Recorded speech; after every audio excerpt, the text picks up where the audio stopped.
Hello മക്കളെ, എല്ലാവർക്കും silent ലേണിംഗിലേക്ക് സ്വാഗതം.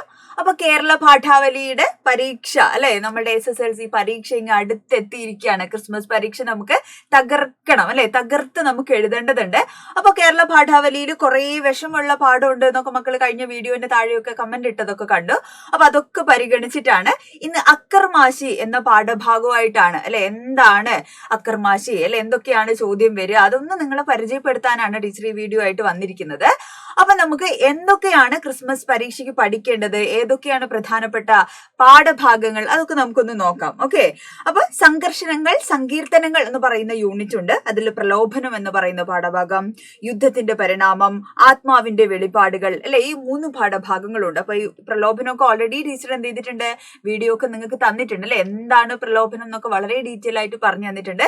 അത് കണ്ടിട്ടില്ലാത്തവർ ആ വീഡിയോ ഒക്കെ ഒന്ന് കാണണം. ഓക്കെ, ഇനി രണ്ടാമത്തെ ഒരു യൂണിറ്റ് ഏതാണ്, വാക്കുകൾ, സർഗതാളങ്ങൾ എന്ന് പറയുന്ന മറ്റൊരു യൂണിറ്റ്. അതില് അക്കർമാശി എന്ന് പറയുന്ന പാഠഭാഗം, ഞാൻ കഥാകാരനായ കഥ, അശ്വമേധം എന്ന് പറയുന്ന കവിതാഭാഗം. അപ്പൊ ഇത്രയും പാഠഭാഗങ്ങളാണ് പരീക്ഷയ്ക്ക് വേണ്ടി നമുക്കുള്ളത്. എങ്കിലും 10% എവിടെ നിന്നും ചോദിക്കും, നമ്മളുടെ ആദ്യ ഭാഗത്തിൽ നിന്നും അല്ലെ, നമ്മുടെ കഴിഞ്ഞ പരീക്ഷയ്ക്ക് വേണ്ടി നമ്മൾ പഠിച്ചിട്ടുള്ള ആദ്യ ഭാഗത്തിൽ നിന്നും, ഫസ്റ്റ് ടേമിൽ നിന്നും എന്ത് ചെയ്യും, ഒരു 10% ചോദ്യങ്ങളുണ്ട്. അപ്പൊ പ്രിയദർശനവും കടൽ തീരത്തും ഒക്കെ ഒന്ന് നമ്മൾ ഓർത്തെടുത്ത് വെക്കണം കേട്ടോ. അതിൽ നിന്നും 2018 ചോദ്യങ്ങൾ വന്നതായിട്ട് കാണുന്നുണ്ട്. അപ്പൊ അതും കൂടെ എന്ത് ചെയ്യാ, ഒന്ന് ഓടിച്ചു നോക്കണം നമ്മൾ. ഓക്കെ, അപ്പൊ ടീച്ചർ ഇന്ന് അക്കർമാശി എന്ന് പറയുന്ന പാഠഭാഗത്തെയാണ് മക്കൾക്ക് പരിചയപ്പെടുത്തി തരാൻ പോകുന്നത്. അപ്പൊ എന്താണ് അക്കർമാശി അല്ലെ, ചില ചോദ്യങ്ങളിലൂടെ എന്ത് ചെയ്യാം, ടീച്ചർ ഈ പാഠഭാഗത്തെ ഒന്ന് വിശദീകരിച്ചു തരാം. അപ്പൊ അക്കർമാശി എന്ന് പറയുന്ന ശീർഷകത്തിന്റെ ഔചിത്യം പരിശോധിക്കുക എന്ന് പറഞ്ഞൊരു ഒരു ചോദ്യം തന്നു കഴിഞ്ഞാൽ, അല്ലെങ്കിൽ എന്താണ് അക്കർമാശി എന്ന് ചോദിച്ചു കഴിഞ്ഞാൽ നിങ്ങൾ എന്ത് എഴുതും അല്ലെ, എന്താ എഴുതേണ്ടത് എന്നാണ് ടീച്ചർ പറഞ്ഞു തരാൻ പോകുന്നത്. ശരൺ കുമാർ ലിംബാളെ എഴുതിയിട്ടുള്ള ഒരു ആത്മകഥോപാഖ്യാനമാണ് അല്ലെ, സ്വന്തം ജീവിതത്തിൽ നിന്ന് പറിച്ചു ചീന്തി എടുത്തിട്ടുള്ള ഒരു ഏടാണ്, ആത്മകഥോപാഖ്യാനമാണ് അക്കർമാശി എന്ന് പറയുന്ന നമ്മളുടെ പാഠഭാഗം. ഓക്കെ, ജാതി ഭ്രഷ്ടൻ എന്നാണ്, ജാതി ഭ്രഷ്ടനായിട്ടുള്ള ആൾ എന്നുള്ള അർത്ഥത്തിലാണ് ഈ അക്കർമാശി എന്ന് പറയുന്ന പദം, വാക്ക് കൊടുത്തിരിക്കുന്നത്. ഇത് മറാഠിയാണ്, മറാഠി വാക്കാണ് കേട്ടോ, മറാഠി ഭാഷയിലുള്ള വാക്കാണ് അക്കർമാശി എന്ന് പറയുന്നത്. ഇങ്ങനെ ശരൺകുമാർ ലിംബാളയുടെ അച്ഛൻ അല്ലെ, ലിംഗായത്ത് എന്ന് പറയുന്ന ഉയർന്ന ജാതിയിൽപ്പെട്ട ആളും അമ്മ എന്താണ്, മഹാർ എന്ന് പറയുന്ന ജാതിയിൽപ്പെട്ട ആളുമായിരുന്നു. അപ്പൊ ഇങ്ങനെ 2 ജാതിയിൽ പെട്ടിട്ടുള്ള ആളുകളായിരുന്നു അല്ലെ, അർദ്ധജാതിയാണ്. അപ്പൊ എന്താണ്, വേറൊരു ജാതിയും വേറൊരു ജാതിയാണ് അല്ലെ. അപ്പൊ എന്താണ്, ഒരു ജാതിയാണെന്ന് നമുക്ക് പറയാൻ പറ്റില്ല, അർദ്ധനായിട്ടുള്ള ആളാണ് അല്ലെ, അർദ്ധജാതിയിൽപ്പെട്ട ആളാണ് എന്ന് അവിടെ ഒരു അർത്ഥം വരുന്നുണ്ട്. ഇനി എന്താണ്, മഹാരാഷ്ട്രയുടെയും കർണാടകയുടെയും അതിർത്തിയിൽ, ബോർഡറിലാണ് ലിംബാളയുടെ ഗ്രാമം അല്ലെ. അദ്ദേഹം ഏത് സ്ഥലത്താണെന്ന് ചോദിച്ചാൽ അതിനും കൺഫ്യൂഷൻ ആണ് അല്ലെ. അപ്പൊ അങ്ങനെ അതിന്റെ അതിർത്തിയിലായിരുന്നു അദ്ദേഹം ജീവിച്ചിരുന്ന, അദ്ദേഹത്തിന്റെ ഗ്രാമം ഉണ്ടായിരുന്നത് അല്ലെ. ഇനി എന്താണ്, അക്കർമാശി എന്ന പദത്തിന്റെ അർത്ഥം എന്ന് പറയുന്നത് 11 മാസ അല്ലെങ്കിൽ ഒരു തൂക്കം എന്നാണ്. അപ്പൊ ഒരു തോല അല്ലെങ്കിൽ ഒരു തോല തൂക്കത്തിന് എന്ത് വേണം, 12 മാസം വേണം അല്ലെ. പക്ഷെ 11 മാസം എന്നുള്ളത് എന്തില്ല, ഒരു തോലയാകില്ല, കാരണം അത് 12 ആവണല്ലോ, ഇവിടെ 11 ആണല്ലോ ഉള്ളൂ അല്ലെ. അപ്പൊ അതും എന്താണ്, അർദ്ധമാണ് അല്ലെ. അപ്പൊ അർദ്ധജാതിക്കാരനായ മനുഷ്യനും അതുപോലെ അപൂർണരാണ് എന്നുള്ള അർത്ഥത്തിലാണ് എന്ത് കൊടുത്തിരിക്കുന്നത്, അക്കർമാശി എന്നുള്ള പദം അല്ലെ. അതേപോലെ എന്താണ്, മഹാരാഷ്ട്രയാണോ കർണാടകമോ ആണോ എന്നറിയാത്ത അല്ലെ, ഇത് കന്നഡയാണോ മറാത്തിയാണോ തന്റെ മാതൃഭാഷ എന്നറിയാത്ത, അച്ഛൻ ഉയർന്ന ജാതിക്കാരനും അമ്മ താഴ്ന്ന ജാതിക്കാരനുമായതിനാൽ അല്ലെ, താഴ്ന്ന ജാതിക്കാരനായിട്ട് അർദ്ധജാതിക്കാരനായി ജീവിക്കേണ്ടി വരുന്ന കുറേ മനുഷ്യരുണ്ട് അല്ലെ. ശരൺകുമാറിനെ പോലെ ഇങ്ങനെ ഒരുപാട് മനുഷ്യരുണ്ട് അല്ലെ.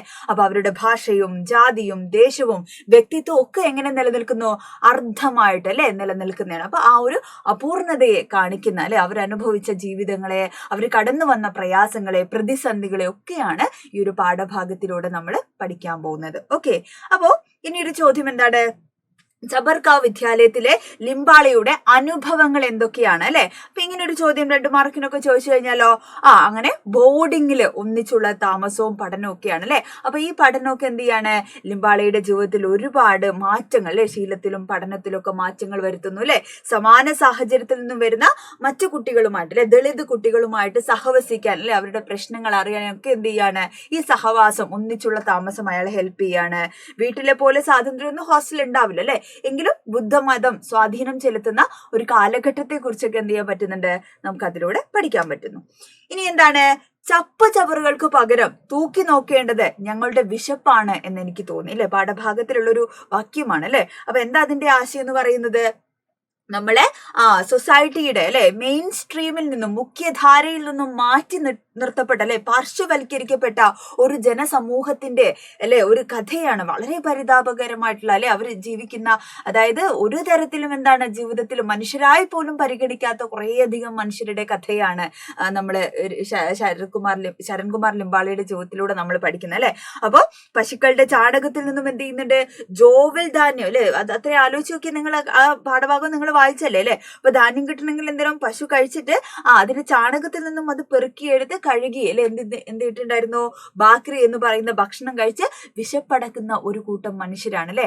അവർക്ക് ചവറിൽ നിന്ന് പോലും ഭക്ഷണം കിട്ടുന്നില്ല. അപ്പൊ ഏറ്റവും എന്താണ് മൃഗീയമായ ക്രൂരമായിട്ടുള്ള ഒരു സാമൂഹ്യ വ്യവസ്ഥിതി നമുക്ക് അവിടെ കാണാൻ പറ്റും അല്ലെ. ജാതിയിൽ താഴ്ന്നത് കൊണ്ട്, സാമ്പത്തികമായിട്ട് താഴ്ന്നത് കൊണ്ട്, എല്ലാ തരത്തിലുള്ള പാർശ്വവൽക്കരണങ്ങളും മാറ്റി നിർത്തലുകളും അനുഭവിച്ചാണ് ഇത്തരത്തിലുള്ള ജനവിഭാഗങ്ങൾ, ആളുകൾ എന്ത് ചെയ്തത്, മുൻപിലേക്ക് വന്നിട്ടുള്ളത്. ഓക്കെ, ചവറിന് പകരം തൂക്കി നോക്കേണ്ടത് എന്താണ്, വിശപ്പാണ് എന്ന ലിംബാളയുടെ വാക്കുകൾ എന്തിനെ സൂചിപ്പിക്കുന്നതാണ്, എത്രത്തോളം കാഠിന്യമുള്ളതാണ് വിശപ്പ്, ദാരിദ്ര്യം എന്ന് പറയുന്ന ആ യാഥാർത്ഥ്യത്തെ സൂചിപ്പിക്കുന്നതാണ് ഈ വാക്കുകൾ. ചവറ് പെറുക്കി കിട്ടുന്ന പൈസ കൊണ്ട് വിശപ്പ് മാറ്റാൻ കഴിയാത്ത, ഒരു നേരം പോലും വയറും നിറയെ ആഹാരം കഴിക്കാൻ കഴിയാത്ത അവസ്ഥയിൽ ജീവിക്കുന്ന ഒരുപാട് മനുഷ്യരെയാണ് എന്ത് ചെയ്യുന്നത്, ഈ ഒരു വാക്യത്തിലൂടെ അല്ലെ എഴുത്തുകാരൻ സൂചിപ്പിക്കുന്നത്. ഇനി ഇതൊന്നും ചോദിക്കാൻ സാധ്യതയുള്ള എന്താണ്, കഥാപാത്രങ്ങളും സവിശേഷതകളുമാണ് അല്ലെ. അപ്പൊ പ്രധാനപ്പെട്ട 3 കഥാപാത്രങ്ങളെ നമുക്ക് നോക്കാം. ശരൺകുമാർ ലിംബാൾ അല്ലെ, കഷ്ടപ്പാട് നിറഞ്ഞ ബാല്യമാണ് അല്ലെ, അതിതീവ്രമായിട്ടുള്ള ജീവിത അവസ്ഥകളിലൂടെ എന്താണ്, പ്രതികൂലമായ സാഹചര്യങ്ങളിലും അതിനെ എതിരെ മറികടക്കാനുള്ള ശ്രമവും ആഗ്രഹവും ഒക്കെ നടത്തിയിട്ടുള്ള ആളാണ്. സത്യസന്ധനാണ്, സഹായ മനസ്കത അല്ലെ, മറ്റുള്ള ആളുകളെ സഹായിക്കണം എന്നുള്ള ആഗ്രഹമുള്ള ആളായിരുന്നു. കുടുംബാംഗങ്ങളോടുള്ള സ്നേഹം കാത്തു സൂക്ഷിച്ച ആളാണ്. ജീവിതത്തിൽ മൂല്യങ്ങൾ കാത്തു സൂക്ഷിച്ചിട്ടുള്ള വ്യക്തിയാണ് ആര്, ശരൺകുമാർ ലിംബാൾ. അടുത്തത് കുമാർ മാമയാണ് അല്ലെ. ശരൺകുമാർ ലിംബാളയുടെ സഹോദരിയുടെ അല്ലെ, നാഗി എന്ന് പറയുന്ന സഹോദരിയുടെ ഭർത്താവാണ് ആര്, കുമാർ മാമ. മടിയനാണ്, അലസനാണ്, ജോലിയില്ല, കടക്കാരനാണ് അല്ലെ, ഒരുപാട് പൈസ ഒക്കെ ആളുകൾക്ക് കൊടുക്കാറുണ്ട്, യാതൊരു ഉത്തരവാദിത്വം ഇല്ലാത്തൊരു കഥാപാത്രമാണ്. ഇനി ശാന്ത ആത്യ അല്ലെ, വൃദ്ധയാണ്, അധ്വാനശീലയാണ്, സ്നേഹസമ്പന്നയാണ്, ഏത് തൊഴിലും ചെയ്യാനുള്ള സന്നദ്ധമായിട്ടിരിക്കുന്ന ഒരു അല്ലെ കഥാപാത്രമാണ് ശാന്ത ആത്യ. ശരൺകുമാർ ലിംബാളയുടെ സഹോദരി മാഗിയുടെ ഭർത്താവിന്റെ അമ്മയാണ് അല്ലെ. അപ്പൊ അത്രയും വൃദ്ധയായിരിക്കുന്ന സമയത്തും വാർദ്ധക്യത്തിലും അതികഠിനമായ രീതിയിൽ ജോലികൾ ചെയ്യുകയും ആ കുടുംബത്തെ മുൻപോട്ട് കൊണ്ടുപോകാനൊക്കെ അല്ലെ നമ്മുടെ ഈ ഒരു പാഠഭാഗത്തിൽ ഏറ്റവും പ്രധാനപ്പെട്ട കഥാപാത്രമായിട്ടാണ് ഈ കഥാപാത്രം അല്ലെ, ഈ വൃദ്ധയായ സ്ത്രീയുടെ കഥാപാത്രം നിലകൊള്ളുന്നത് അല്ലെ.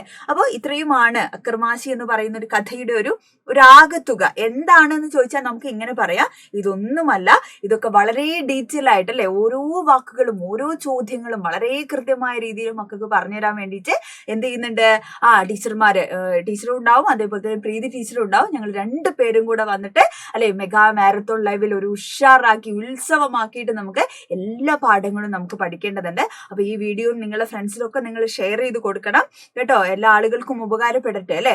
മലയാളം ഫസ്റ്റ് കുറച്ച് ബുദ്ധിമുട്ടുള്ള വിഷയമാണ്. അപ്പൊ എല്ലാവർക്കും അയച്ചു കൊടുക്കുക, എല്ലാവരും കാണട്ടെ, എല്ലാവരും പഠിക്കട്ടെ. അങ്ങനെ എല്ലാവരെയും കൂട്ടിയിട്ട് എന്ത് ചെയ്യണം, നിങ്ങൾ മെഗാ മാരത്തോൺ ലൈവും കാണാൻ വരണം കേട്ടോ. അപ്പൊ നമുക്ക് തകർത്ത് ഉഷാറാക്കിയിട്ട് നമുക്ക് പഠിക്കാം.